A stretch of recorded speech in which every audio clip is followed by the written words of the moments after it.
तो भी अब नेक्स्ट हमारे पास जो टॉपिक है वो क्या है, आयनाइजेशन एंथैल्पी। होती क्या है आयनाइजेशन एंथैल्पी, एक न्यूट्रल एटम है, उसको हमने एनर्जी दे दी और उसके अंदर से जो सबसे लूजली वाला सबसे ढीला ढाला इलेक्ट्रॉन था ना, वो यहां से निकल गया। ये काम अपने को करना है, एनर्जी देनी है, एक इलेक्ट्रॉन निकालना है यहाँ पे। अब क्या होता है भाई, सिंपल सी बात सबको पता होती है कि जो आयनाइजेशन एंथैल्पी है तो साइज के क्या होती है, इनवर्सली प्रोपोर्शनल। तो top to bottom size increase, तो आयनाइजेशन एंथैल्पी क्या होनी चाहिए, डिक्रीज। साइज हमने पढ़ लिया, आयनाइजेशन एंथैल्पी का ऑर्डर यहाँ पे लगा देंगे। ठीक है, लेफ्ट टू राइट क्या होना चाहिए, साइज डिक्रीज, तो आयनाइजेशन एंथैल्पी क्या होनी चाहिए, इंक्रीज। ये भी हमने पढ़ लिया, इसको भी हम लगा सकते हैं। अब जरा चेक करते हैं कि एनसीईआरटी वालों के दिल में क्या क्या बोलना चाह रहे हैं, मतलब मन में क्या है इनके, वो पता करते हैं। पहले में यहाँ पे क्या लिखा हुआ है, इंक्रीज हो गया ionization enthalpy left to right, क्योंकि साइज डिक्रीज होता है, तो बात सही है, काट दो यहाँ तक, खत्म, डन। उसके बाद जब हम टेबल में जाएंगे तो टेबल में हम लोग क्या क्या ऑब्जर्व करेंगे, टेबल में ना ऊपर नीचे आगे पीछे जाएंगे। देखो ऑब्वियस सी बात है, फर्स्ट आयनाइजेशन एंथैल्पी मतलब एक इलेक्ट्रॉन निकाला, सेकंड आयनाइजेशन एंथैल्पी मतलब उसी में से एक और इलेक्ट्रॉन निकाला, और थर्ड का मतलब अब दो तो निकल चुके, तीसरा भी उसी में से निकाल दिया। तो ऑब्वियस सी बात है, जब जब हम एक एक इलेक्ट्रॉन एक्स्ट्रा निकालते जाएंगे, एटम एटम का साइज छोटा होता जा रहा है, इसकी वजह से इलेक्ट्रॉन निकालना मुश्किल हो रहा है। कहीं भी ऐसा आपको दिखाई नहीं देगा कि ये कम हो जाए वैल्यू, ये तो यूनिवर्सल लॉ है कि भाई सक्सेसिव आयनाइजेशन एनर्जी बढ़नी ही बढ़नी है। अब फिलहाल यहाँ पे देखो, सुनो, अब मतलब सक्सेसिव आयनाइजेशन एनर्जी हमेशा बढ़ती है, मतलब हमने एक पॉइंट क्या पढ़ा इसके अंदर कि भाई सक्सेसिव आयनाइजेशन एनर्जी, इसको ऐसे आई लिख देता हूँ, ये हमेशा बढ़ती है। तो पहली चीज हमने क्या देखी, सक्सेसिव आयनाइजेशन एंथैल्पी हमेशा बढ़ती है, क्लियर। अब हम लोग क्या करते हैं, लेफ्ट राइट जाते हैं जरा और देखते हैं बढ़ रही है वैल्यू, घट गई, बढ़ गई, बढ़ गई, बढ़ी, है ना, घट गई, घट गई, फिर बढ़ गई, फिर बहुत ज्यादा बढ़ गई। मतलब पहली आयनाइजेशन एनर्जी में हमें जिगजैग ट्रेंड मिल रहा है। एक ऑब्जर्वेशन मतलब नंबर दो ऑब्जर्वेशन वाली ये होगी, जिगजैग लिख देते हैं इसको। इसका रीजन जानना है, सक्सेसिव आयनाइजेशन इंक्रीज होती है, इसका रीजन तो 11th क्लास का, इसका तो जानना नहीं है। फिर हमें जिगजैग ऑर्डर क्यों मिल रहा है, एक तो हमें इसका रीजन जानना है। सेकंड चीज देखो, 6 दूनी 12, 12 दूनी 24, 6 दूनी 12, देखो भाई, है ना, 6 दूनी 12, 12 दूनी 24, मतलब देखो बढ़ रही है, डबल से भी ज्यादा होगी। फिर 6 दूनी 12, 12 दूनी 24, और मतलब सेकंड थर्ड वाली ना और बहुत ज्यादा बढ़ती जा रही है। एक तो मैंने इसे ऑब्जर्व करी, और देखो फिर क्या हो रहा है इसके अंदर, एक बार इसको मिटा देते हैं एक बार। फिर देखो और क्या हो रहा है इसके अंदर, ध्यान से देखना भाई, देखो increase, increase, increase, increase, increase. अब ये देखो कि फर्स्ट आयनाइजेशन एनर्जी भी इंक्रीज हो रही है, सेकंड वाली भी लेफ्ट राइट इंक्रीज हो रही है, पर सेकंड वाली 1200 से भाई 1900 तक की रेंज में जा रही है। पहली वाली बढ़ी, दूसरे वाली बढ़ी, पर पहली वाली की जो बढ़त थी वो कमी है, 600 700 तक चली गई। पर भाई सेकंड वाली ना 1200 से 1900 तक पहुंच गई। तो हमें इसका रीजन देखना है कि फर्स्ट में हुआ इंक्रीज पर ज्यादा इंक्रीज नहीं हुआ, सेकंड में भी हुआ इंक्रीज पर ज्यादा इंक्रीज होगा। ये हमारी थर्ड नंबर की ऑब्जर्वेशन थी। बस इतना कर लोगे, आपके नेशनल भी कंप्लीट हो जाएगी, यही है। ठीक है, अब पढ़ते हैं इसमें आगे। ठीक है, अब करते हैं इसको। देखो ये रहा हमारा टॉपिक, यहाँ तक इसमें काटा मार चुके हैं। टेबल को देखने से पता लगेगा, पहली थी एंथैल्पी पहली सीरीज की दे रखी है, ये जो वैल्यू है वो क्या कर रही है, सक्सेसिव एंथैल्पी को दिखा रही है। और ये जो सक्सेसिव एंथैल्पी है ये स्टीपली इंक्रीज नहीं हो रही, मतलब अचानक से नहीं बढ़ रही, धीरे धीरे धीरे धीरे बढ़ती जा रही है ना। मतलब टेबल में जो पहली लाइन थी वो धीरे धीरे धीरे धीरे बढ़ती जा रही है, और कई बार बढ़ रही है, कई बार घट रही है, मतलब जिगजैग सा पैटर्न आ रहा है, वो दे रखा है ना। तो लेकिन मतलब यहाँ पे क्या दे रखा है, ये जो वैल्यू है वो सक्सेसिव एंथैल्पी की do not increase as steeply as in the case of non transition element. मतलब अगर कोई एस एस ब्लॉक तो छोड़ो, अगर कोई पी ब्लॉक होता उसके अंदर आयनाइजेशन एंथैल्पी जो होती है वो तेजी से बढ़ती है, इनमें तेजी से नहीं बढ़ रही। ये बात समझ में आ गई, यहाँ तक एक पॉइंट अपना कंप्लीट। तो पॉइंट नंबर 1 यहाँ होगा, पॉइंट नंबर 2 यहाँ होगा, क्लियर। अब क्या कह रहे हैं, जो वेरिएशन आएंगी आयोनाइजेशन एंथैल्पी की अलोंग ए सीरीज डी ब्लॉक में, वो वेरिएशन कम होंगी और बिना डी ब्लॉक वालों में ज्यादा होती है। Point number 3 complete. मतलब समझे कि आयोनाइजेशन जिगजैग पैटर्न मिल रहा था ना, तो जो जिगजैग मतलब जो वेरिएशन आती है, वेरिएशन मतलब कि यहाँ पे 600 से 700 तक की रेंज में गई, तो ये वही वही चीज कह रहे हैं कि जो वेरिएशन आयोनाइजेशन एंथैल्पी की ट्रांजिशन सीरीज के अंदर मिल रही है वो कम है काफी, पर बाकियों में काफी ज्यादा वेरिएशन मिलती है। इसको भी बस याद कर लो। मतलब आयोनाइजेशन एंथैल्पी में पहला पॉइंट क्लियर था, दूसरा पॉइंट याद कर लो। एस और पी की बात कर रहे हैं, एस में तो क्या ही देखेंगे, पी में देखेंगे, ठीक है। ये चीज क्लियर होगी, है ना। तो ये पॉइंट आप डायरेक्टली याद कर लो, इनको पेपर में आएगा तो लिख के आ जाना बस, और टेंशन की बात नहीं है, ठीक है। तो ये वाला एक पॉइंट क्या हुआ आपका, वैल्यूज। ये एक तो क्या हो गया वही कि कंपैरिजन कर रखा है किसका, ट्रांजिशन का और नॉन ट्रांजिशन का। एक तो एक क्या क्या कंपैरिजन कर रखा है, इंक्रीज स्टेबली वाला कंपैरिजन, और दूसरा वेरिएशन वाला कंपैरिजन। ये हो गया, यहाँ तक भूल जाओ, आप सब कुछ भूल जाओ यहाँ तक। अब देखो आगे क्या दे रखा है, फर्स्ट आयोनाइजेशन एंथैल्पी बढ़ती है, पहले वाली थी ना वो सीरीज में बढ़ रही थी, 600 से 700 के रेंज में जा रही थी।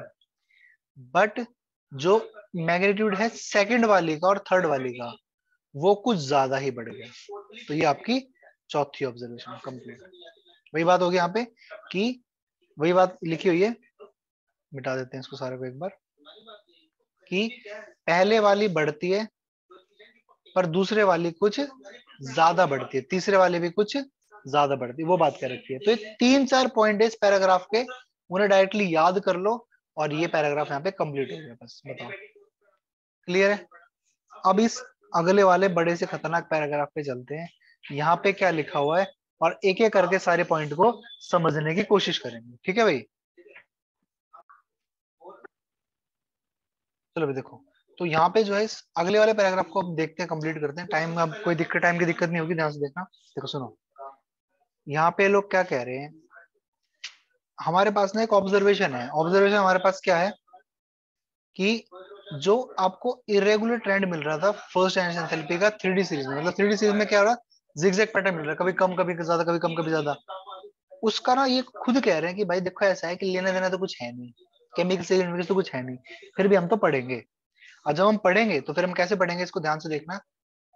इसको पता क्यों, इसकी जिम्मेदारी किसका सर डाल सकते हैं हम लोग। आपने अगर एक इलेक्ट्रॉन निकाला ना, तो जैसे मान लो अपने फर्स्ट आयनाइजेशन एंथैल्पी की बात कर रहे हैं, मतलब एक मेटल था, उसमें से आपने एक इलेक्ट्रॉन निकाल दिया, तो उस एक इलेक्ट्रॉन निकालने से जो एनर्जी होती है ना 4s की 3D की अल्टर हो जाती है, इनकी एनर्जी चेंज होगी। एक तो जिगजैग पैटर्न का कारण ये हो गया। फिर ध्यान से देखना, एक आपको एक बात बताता हूँ मैं, आपको आई होप पता होगी वैसे तो। जैसे मान लो हमारे पास स्कैंडियम टाइटेनियम वेनेडियम, तो मान लो वेनेडियम है एटॉमिक नंबर 23, तो इसकी कॉन्फ़िगरेशन क्या होती है 4s2 3d3। क्योंकि डी ब्लॉक के अंदर क्या करते हैं हम लोग, ऐसे स्कैंडियम है, फिर टाइटेनियम है, फिर वेनेडियम है, फिर क्रोमियम है, तो इन सब के अंदर ऑलरेडी 4s के अंदर तो दो दो इलेक्ट्रॉन होते ही है ना। लेकिन फिर डी में इलेक्ट्रॉन भरते हैं, तो यहाँ पे 3D के अंदर 4s में ऑलरेडी दो है, फिर D1 scandium, D2 titanium, D3 vanadium, ठीक है भाई। इस तरह से होता है। तो इलेक्ट्रॉन के भरने का पैटर्न तो भाई क्या है, 4s को पहले भरो, 4s में 2 भरने के बाद फिर 3D भरो, और अब 3D में 10 भरोगे तो 10 यहाँ पे आपके डी ब्लॉक के एलिमेंट आ जाते हैं। ये तो है भरने का पैटर्न। पर भाई अगर आपको टाइटेनियम, मैं थोड़ा इसको हैवी कर देता हूँ एक बार, अगर आपको टाइटेनियम +1 बनाना है तो एक इलेक्ट्रॉन निकालना है। आपके पास टाइटेनियम में 4s2 और 3d2 है, मतलब टाइटेनियम के अंदर क्या है 4s2 और 3d2, किस में से निकालेंगे एक इलेक्ट्रॉन, 4s में से निकालेंगे। बेशक भरने में 4s को पहले भरते हैं, 3d को बाद में भरते हैं, और जब निकालते हैं तो आउटर मोस्ट में से निकालते हैं, सबसे बाहर वाले में से। और इसीलिए क्या हो जाता है, 4s में से एक इलेक्ट्रॉन निकालें, टाइटेनियम की कॉन्फ़िगरेशन क्या हो जाएगी 4s1 3d2, डी में उतने रहेंगे। तो इसीलिए जो एक इलेक्ट्रॉन निकाल रहे हैं ना, वो एस में से निकाला, और एस की भी एनर्जी बदल गई और डी की बदल गई एनर्जी। इसलिए यहाँ पे रीजन क्या आ रहा है कि यहाँ पे बेसिकली क्या था आपका, कि एक इलेक्ट्रॉन निकालने से रिलेटिव एनर्जी अल्टर हो जाती है 4s3d की। क्लियर। आगे इन्होंने क्या लिखा हुआ है, एक सेकंड पिंग दे देते हैं। आगे इन्होंने क्या लिखा है यहाँ पे कि डी ब्लॉक के अंदर एनएस इलेक्ट्रॉन, मतलब वही लिखा है कि निकालते किस किस में से, ठीक है। चलो मतलब वही है कि 4s में से निकाल लेंगे सबसे पहले, फिर 4s में से दोनों निकल के फिर हम 3D के अंदर आएंगे, वरना पहले 3D में से नहीं निकाल लेंगे। भरने के लिए हालांकि बाद में 3D में भरते हैं। ये चीज यहाँ तक लिखी हुई, यहाँ तक अपना डन हो गया। चलो यहाँ तक डन है। उसके बाद क्या लिखा है, अब क्या होता है भाई, यहाँ पे जो 3D के इलेक्ट्रॉन है ना, वो क्या करेंगे, 4s के इलेक्ट्रॉन को शील्ड करेंगे from the increasing nuclear charge. हम लेफ्ट टू राइट बढ़ रहे हैं, स्कैंडियम से जिंक तक जा रहे हैं, ठीक है। स्कैंडियम से जिंक में जा रहे हैं तो 4s के अंदर हमेशा लगभग 2 इलेक्ट्रॉन मिलेंगे आपको, और 3D में जो है 1 से लेके 3D 10 तक इलेक्ट्रॉन भरते जाएंगे। मैं मान लो अमीर हो गया थोड़ा सा, और मैंने अपने सिक्योरिटी गार्ड रख लिए, पर मैं उतना भी अमीर नहीं हुआ कि अच्छे सिक्योरिटी गार्ड रखा हूँ, कि मेरे सिक्योरिटी गार्ड जो बड़े कमजोर से हैं, कुपोषित से हैं थोड़े, है ना, वो सिक्योरिटी अच्छे से कर नहीं सकते, डंडे उनके पास बंदूक भी नहीं है सिक्योरिटी के लिए। तो मैंने एक सिक्योरिटी गार्ड रखा, क्या वो मेरी सिक्योरिटी अच्छे से कर पाएगा? फिर भी थोड़ी बहुत करेगा। मैंने 2 सिक्योरिटी गार्ड रखे, मतलब बेशक दोनों ही कमजोर हैं लेकिन थोड़ी सी सिक्योरिटी तो करेंगे। 3 रख लिए मैंने सिक्योरिटी गार्ड, 4 रख लिए, 10 तक रख लिए। सारे सिक्योरिटी गार्ड कमजोर हैं लेकिन फिर भी सिक्योरिटी तो करेंगे ना। यही बात इन्होंने यहाँ पे कही है कि जो 3D के इलेक्ट्रॉन है वो शील्ड करेंगे बाहर वाले 4s के इलेक्ट्रॉन को। मतलब 4s के इलेक्ट्रॉन मान लो यहाँ है, ठीक है, 2, और 3D के इलेक्ट्रॉन कहाँ पे है, अंदर है, और 3D में एक एक करके इलेक्ट्रॉन बढ़ते हैं। पहले एक इलेक्ट्रॉन था, हमने बिल्कुल हमें पता है 3D का शील्डिंग इफेक्ट कैसा है, वेरी पुअर, मतलब पुअर। लेकिन एक इलेक्ट्रॉन है, पुअर शील्डिंग इफेक्ट। 2 है, पुअर होगा लेकिन फिर भी थोड़ा सा बढ़ तो जाएगा ना।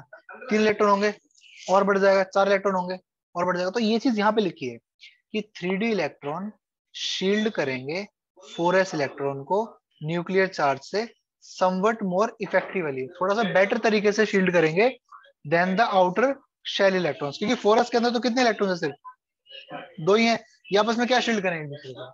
तो इसलिए इन्होंने, हमें पता है 3D का शील्डिंग इफेक्ट कैसा होता है, पुअर, लेकिन फिर भी ये कह रहे हैं कि 3D के इलेक्ट्रॉन जो है वो क्या करेंगे, थोड़ा सा बेटर शील्ड करेंगे 4s के इलेक्ट्रॉन्स को। आगे बात समझ में आता है, लिखा हुआ है क्लियर। अब क्योंकि 3D के इलेक्ट्रॉन ठीक ठाक सा शील्ड कर रहे हैं 4s के इलेक्ट्रॉन को, इसलिए लेफ्ट टू राइट जब हम गए तो साइज डिक्रीज तो हुआ पर ज्यादा डिक्रीज नहीं हुआ। इसीलिए हम लोग कह सकते हैं अनर्शिया एंथैल्पी इंक्रीज तो हुई पर ज्यादा इंक्रीज नहीं हुई। समझे बात को? हमने क्या ऑब्जर्व किया था सबसे पहले कि 600 से 700 की रेंज में जा रही है, ज्यादा नहीं बढ़ी। उसका कारण है ये लेफ्ट टू राइट। अब उल्टा चलते हैं, अनर्शिया enthalpy left to right increase तो हुई पर ज्यादा इंक्रीज नहीं हुई, क्योंकि left to right size decrease तो हुआ था पर ज्यादा डिक्रीज नहीं हुआ था। क्यों नहीं हुआ था ज्यादा डिक्रीज?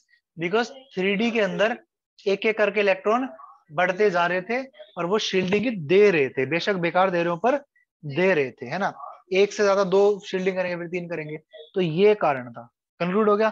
फिर से रिपीट करता हूँ, लेफ्ट टू राइट अनर्शिया एंथैल्पी बढ़ तो रही थी पर ज्यादा नहीं बढ़ी, क्योंकि साइज घट तो रहा था पर ज्यादा नहीं घटा, क्योंकि 3D वालों ने शील्डिंग दी थी। आ रही बात समझ में? ये यहाँ पे लिखा हुआ है, बताओ क्लियर हो गया सबको? बाकी रिकॉर्ड, सॉरी रिकॉर्ड तो हो ही रहा है तो वहां पे देख लेना, क्लियर है इसको? अब यहाँ तक बात अपनी क्या हो चुकी है, समाप्त। अब हम चलते हैं इसके अंदर आगे, आगे क्या लिखा हुआ है। अब बात करते हैं डबली और मोर हाईली चार्ज वाला। मतलब यहाँ पे एक सिंगल बात लिखी है, बस सिंगल बात, जस्ट एक ही बात है, वही बतानी है आपको, फिर तो ये टॉपिक कंप्लीट सा हो गया। डबली और मोर हाईली चार्ज डीएन जो इलेक्ट्रॉन्स होंगे ना, उनके अंदर एस का कोई चक्कर नहीं रहता। एस का कोई चक्कर नहीं है। क्यों? मान लो आपके पास था एक जिंक, जिंक की कॉन्फ़िगरेशन होती है 4s2 3d10। आपने अगर जिंक +2 ले लिया, एस तो चले गए। तो डबली वालों में और उससे भी ज्यादा वालों में एस का कोई रोल नहीं रहता। ये बात जस्टिफाई हो रही है सबको? क्योंकि अगर हमने डबली चार्ज कर दिया तो दोनों एस के इलेक्ट्रॉन निकल गए, तो एस का रोल क्या होगा, खत्म हो गया। ठीक है, चलो। और इसलिए क्या होता है, इसीलिए आप नोटिस करना, देखो जो आपको दिक्कत मिलेगी वो कहाँ मिलेगी, मन में और आयरन में। देखो ध्यान से देखना, ये M N I F E है, ठीक है। देखो फर्स्ट एंथैल्पी देखो बढ़ रही है, घटी, फिर बढ़ी, फिर देखो कुछ 700 की रेंज में आ गई, ज्यादा बढ़ गई। फिर क्या हुआ, कम हो गई, फिर कम हो गई, मतलब नहीं, एम एन में, बड़ी है ना। हाँ सॉरी बढ़ गई और फिर बढ़ गई। ये किस केस में हो रहा है, दोनों एम एन और एफ में, फिर घट गई। तो मतलब कहना कि जो ऑर्डर था वो एम एन एफ ने ब्रेक करा। क्यों क्यों ब्रेक करा, क्योंकि एम एन की कॉन्फ़िगरेशन क्या होती है, मन की 4s2 3d5, एफ क्या होती है 4s2 3d6। अगर आप एम एन को बना दोगे एम एन प्लस 2 तो एस के दोनों इलेक्ट्रॉन निकल गए, पर फिर डी में क्या होगी 5 की कॉन्फ़िगरेशन। ऐसी एफ को अगर आप बना दोगे एफ प्लस 3 तो इसके दो यहाँ से निकल गए, एक यहाँ से निकल गया, तो क्या होगी 3d5। तो इन दोनों में 3d5 की कॉन्फ़िगरेशन मिलती है, ये थोड़ी गड़बड़ करती है ये चीज। तो ये बात कहना कि बुक में कही हुई है, हम वहां पे चलते हैं वापस।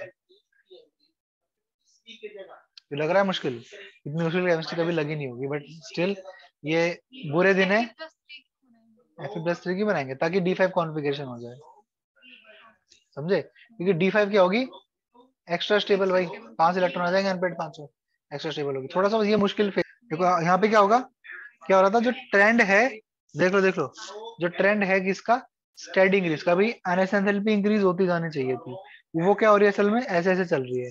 उसके लिए कोई रीजन क्या कहा इन्होंने, कि जो सेकंड और थर्ड एनएसएनएलपी में, मतलब क्या है कि जो सेकंड और थर्ड एनएसएनएलपी है ना, उसके अंदर जो ट्रेंड है इंक्रीज होने का, वो क्या होता है, वो ब्रेक कब होगा, जब हम एम एन प्लस 2 पे आएंगे और एफ ई प्लस 3 पे आएंगे। इन दोनों केसेस में डी5 कॉन्फ़िगरेशन होगी, और ऐसे ही ब्रेक आपको जो है ट्रांजिट सीरीज में और भी मिलेंगे। मतलब जहां जहां पे इलेक्ट्रॉन को, देखो सुनो, जहां जहां पे इलेक्ट्रॉन को डोनेट करने के बाद स्टेबल कॉन्फ़िगरेशन आ रही है ना, वहां वहां गड़बड़ मिलेगी बस, वरना ट्रेंड नॉर्मल चलेगा। भाई बस समझ में, ऐसे कि ये एम एन था, एम एन के 2 इलेक्ट्रॉन निकालने के बाद देखो कितनी बढ़ गई 1500 से 3200, है ना, क्योंकि तीसरे इलेक्ट्रॉन निकालने नहीं जाएगा। ऐसे एफ के अंदर 3 निकालने का, चौथे में बहुत दिक्कत आ जाएगी। तो जहां जहां पूरी पीरियोडिक टेबल में स्टेबल कॉन्फ़िगरेशन अचीव हो रही है ना, वहां वहां गड़बड़ आएगी, बस इतना याद रख लो। अब मुझे बताओ, पूरे इस टॉपिक में कितने पॉइंट आ गए होंगे, इस पैराग्राफ में खाली 4 पॉइंट थे, अलग अलग याद करने हैं। इसके अंदर है ना भाई, असल में एक ही पॉइंट था देखा जाए तो। क्या पॉइंट था वो, चलो 2 पॉइंट मान लो। एक तो नीचे का मान लो कि ब्रेक क्यों हुआ, और ऊपर आपको एक्सप्लेनेशन दे रखी है किस चीज की। मतलब ये कि जो ऑर्डर आपका, हाँ जो आपका ऑर्डर है उसके अंदर वही रीजन की इंक्रीज हुई फर्स्ट में, और सेकंड में ज्यादा इंक्रीज हुई, उसका रीजन दे रखा है, मतलब वही है यहाँ पे। ठीक है, मुझे लगा वो इस वाले पैराग्राफ में इसमें। ठीक है, अभी क्लियर हो गया सबको। यहाँ पे जो है ना आपको कुछ बात बता रखी है, इस बात को हम बहुत ही आसानी से कर लेंगे, इतनी दिक्कत नहीं जितनी यहाँ पे आएगी। अब देखो ये लोग क्या कह रहे हैं यहाँ पे, ये लोग क्या बात करेंगे, बहुत ध्यान से देखना, कि जो आयनाइजेशन एंथैल्पी होती है ना, वो 3 चीजों पे डिपेंड करेगी। एक तो क्या, अट्रैक्शन, किसके बीच में, इलेक्ट्रॉन और न्यूक्लियस के बीच में। एक होती है रिपल्शन, किसके बीच में, इलेक्ट्रॉन और इलेक्ट्रॉन के बीच में। और एक क्या होती है आपकी एक्सचेंज एनर्जी। एक्सचेंज एनर्जी क्या होती है, ये अपने पास क्या है, डी ब्लॉक। इस डी ब्लॉक में मान लो मैंने एक इलेक्ट्रॉन फिल कर दिया, मतलब 5 डी ऑर्बिटल्स है, 5 डी ऑर्बिटल्स के अंदर मैंने क्या करा, एक इलेक्ट्रॉन फिल किया, तो क्या ये किसी से एक्सचेंज हो पाएगा, नहीं, इसकी एक्सचेंज एनर्जी क्या होगी, 0। मैंने 2 फिल कर दिए, इनकी सिर्फ एक एक्सचेंज एनर्जी होगी। अब ये सीन देखो, पांचों में मैंने एक एक अनपेड इलेक्ट्रॉन फिल कर दिया, तो पहला जो है ना वो 1 2 3 और 4, 4 एक्सचेंज एनर्जी रखता है। फिर जो अगला है वो 1 2 3, 3 एनर्जी रखता है। उसके बाद जो उससे अगला है वो 1 और 2 रखता है, और लास्ट वाला जो है वो सिर्फ 1 रखता है। तो टोटल कितनी होगी, 10, है ना। देखो 3 और 2 5, 4 और 1 5, 5 और 10। तो जितने ज्यादा अनपेयर्ड इलेक्ट्रॉन्स उतनी ज्यादा एक्सचेंज एनर्जी। अब एनसीईआरटी वाले कहते हैं कि जो एक्सचेंज एनर्जी है ना, वो क्या होती है, वो रिलीज हो जाती है एक्सचेंज करने से, और अगर एक्सचेंज एनर्जी रिलीज होगी तो स्टेबिलिटी क्या होगी, इंक्रीज होगी। ये भी कारण है, ये भी कारण है कि D5 कॉन्फ़िगरेशंस एक्स्ट्रा स्टेबल होती हैं।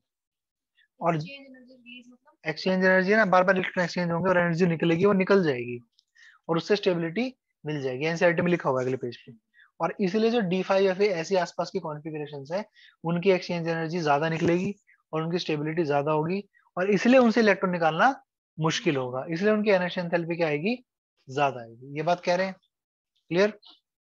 अब देखो एक्सचेंज एनर्जी क्या होती है, रिस्पॉन्सिबल होती है स्टेबलाइजेशन के लिए। तो यहाँ पे लिखा है एक्सचेंज एनर्जी जो है वो number of possible parallel spin वाले इलेक्ट्रॉन के ऊपर डिपेंड करती है।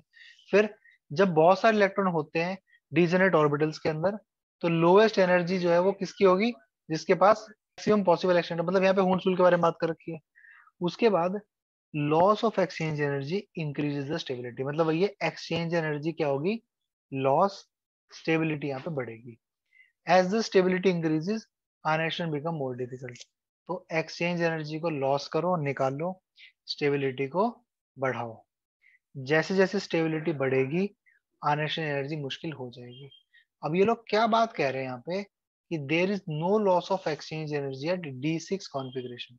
यहाँ तो ये जो टॉपिक यहाँ पे एक्सचेंज एनर्जी के बेसिस पे दिया हुआ है, इसकी एक्सप्लेनेशन सफिशिएंट नहीं है यहाँ पे वीडियो में अवेलेबल, जिसे बाद में जो है प्रोवाइड करना पड़ेगा। सो यहाँ पे इस टॉपिक को स्किप करते हुए आगे बढ़ते हैं फिर नेक्स्ट टॉपिक की तरफ। और मतलब वही है, सफिशिएंट एक्सप्लेनेशन एनसीईआरटी में नहीं गिवन है। सो दैट्स वाई चलते हैं अगले टॉपिक पे।